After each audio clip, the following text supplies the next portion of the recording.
The Global Blackout, la coupure électrique mondiale. Vidéo numéro 23. Jour 263 au jour 272. Auteur Amar Belmostefawi. Artiste illustratrice Karen Gallego. Livre 2 à venir, La guerre des vieux. N'oubliez pas de partager ce contenu avec vos proches. Bonne écoute et bon visionnage à vous. Jour 263. Édition spéciale. Ce sont les collègues qui m'ont prévenu. Ils étaient tous devant leur téléphone. On pouvait voir une vidéo montrant une ombre assimilable à un cube. C'est fou ce que peuvent percevoir les personnes. Certains y voyaient une soucoupe avec des extraterrestres autour, d'autres une sphère. D'autres identifiaient même un animal géant mort. Je n'ai pu que me contenir et éviter de dire ce que je voyais et surtout, ce que j'ai vu de mes propres yeux. Il n'était même pas fichu de trouver un photographe qui puisse prendre une photo correctement. L'image avait dû être prise par la même personne qui avait photographié le monstre du Loch Ness. Une catastrophe. Ou peut-être était-ce fait exprès pour attirer plus d'audimat. Une bonne partie de la population a commencé à assimiler ce blackout à cet objet non identifié. La vérité allait-elle enfin être dévoilée ? Mon livre permettrait de donner des détails sur ce qui s'était réellement passé. Jours 264, 265 et 266. Présence massive de la population sur la zone rouge.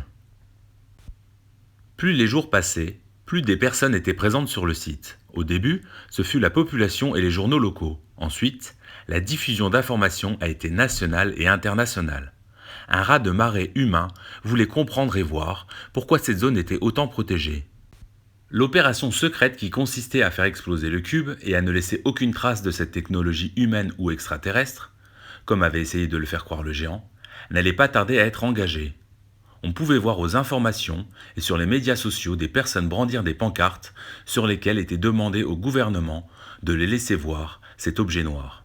S'en est suivi d'un renfort militaire pour protéger les extérieurs de la zone. Il n'y avait que les brassards rouges qui avaient un accès à l'intérieur du site.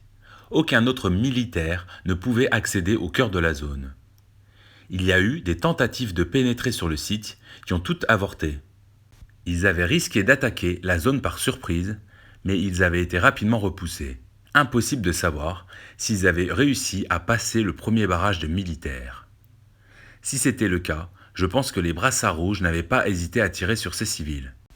J'espérais juste que ce n'étaient pas nos amis, l'explorateur et le géant. En attendant, leur plan avait l'air de fonctionner. Ils attiraient l'attention à la surface de la Terre, pendant que eux étaient en train de creuser et de se rapprocher dangereusement de leur objectif. Jour 270. Rapide retour au domicile familial. Ma mère m'a passé un appel presque anodin. Elle m'a signalé que j'avais oublié les clés de mon garage à la maison. Je n'avais pas de garage. J'ai compris qu'un nouveau message avait dû arriver jusqu'à ma mère. Un de mes frères, le plus jeune, étant dans le sud du pays, je pense que seul mon frère cadet sera de la partie. Après le travail, j'ai repris la route. Après des allers-retours à pied, pendant la coupure électrique, c'était maintenant des trajets incessants en voiture.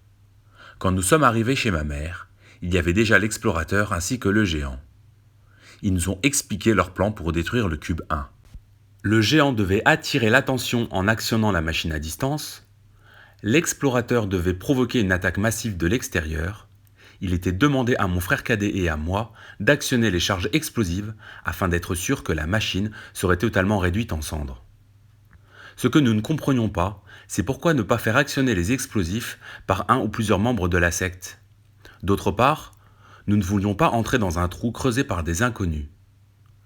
Nous risquions de nous faire ensevelir avant même d'actionner la charge. Le géant connaissait notre réaction face à un trou noir. Il avait vu notre réaction au centre de recherche. De plus, rien ne nous prouvait que les explosifs allaient remplir leur rôle. Pire encore, ils pouvaient peut-être exploser avant même que nous puissions sortir de cette grotte. Ils ont tenté de nous rassurer en disant qu'ils n'avaient confiance qu'en nous, que c'était le géant qui avait préparé les explosifs avec soin.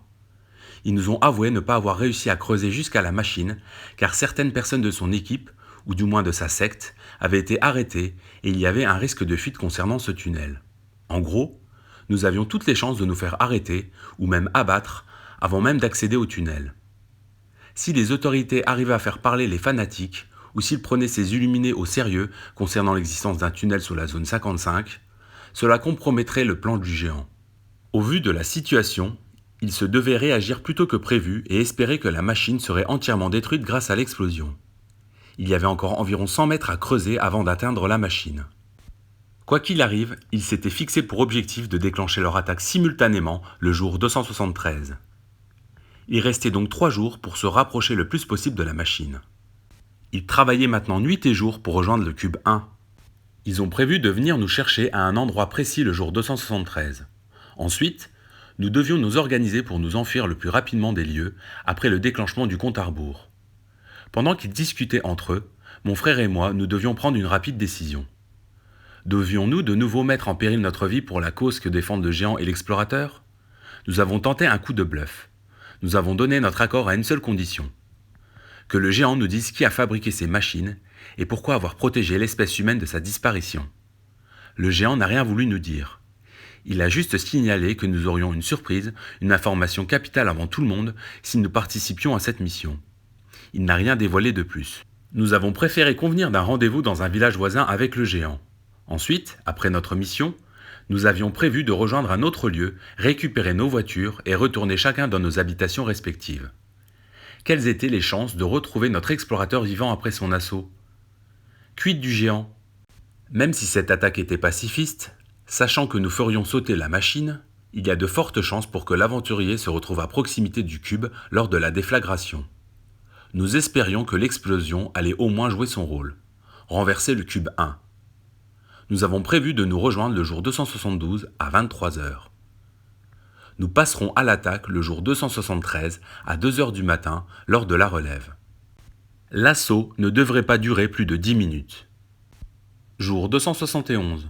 Plein de questions dans la tête. Impossible de me concentrer sur mon travail. Beaucoup de questions se présentent à moi. Que se passerait-il si nous étions surpris en train de rentrer dans ce trou ou même d'en sortir ? Peut-être qu'une autre solution moins dangereuse était envisageable. Quelle serait la suite des événements ? Est-ce que le site était sous vidéosurveillance ? Serions-nous recherchés ?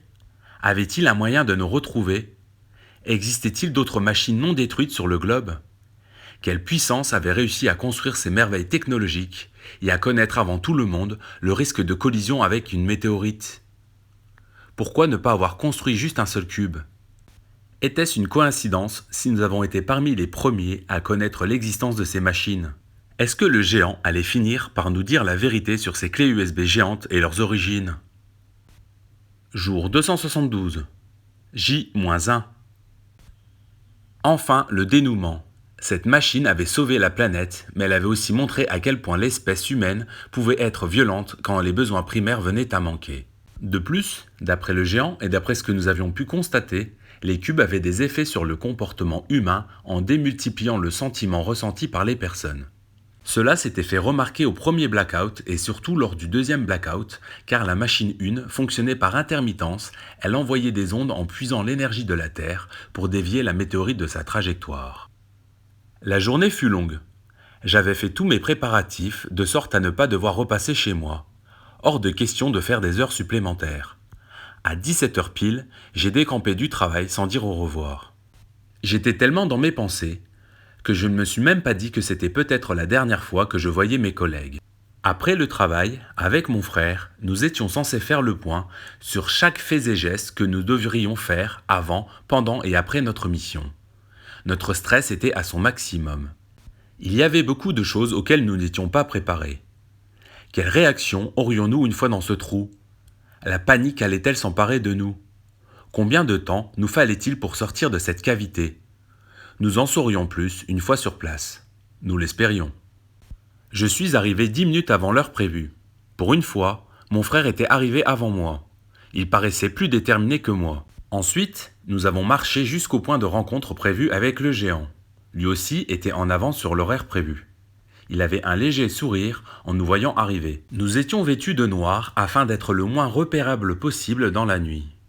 Nous avions également prévu des gants afin d'éviter de nous salir. Nous avions des vêtements de remplacement pour nous changer en espérant que nous sortirions de ce trou sans encombre. Nous nous sommes dirigés vers la ferme qui abritait l'ancienne mine de charbon. Je ne sais pas comment ils avaient découvert cette fosse, mais c'était une stratégie bien pensée.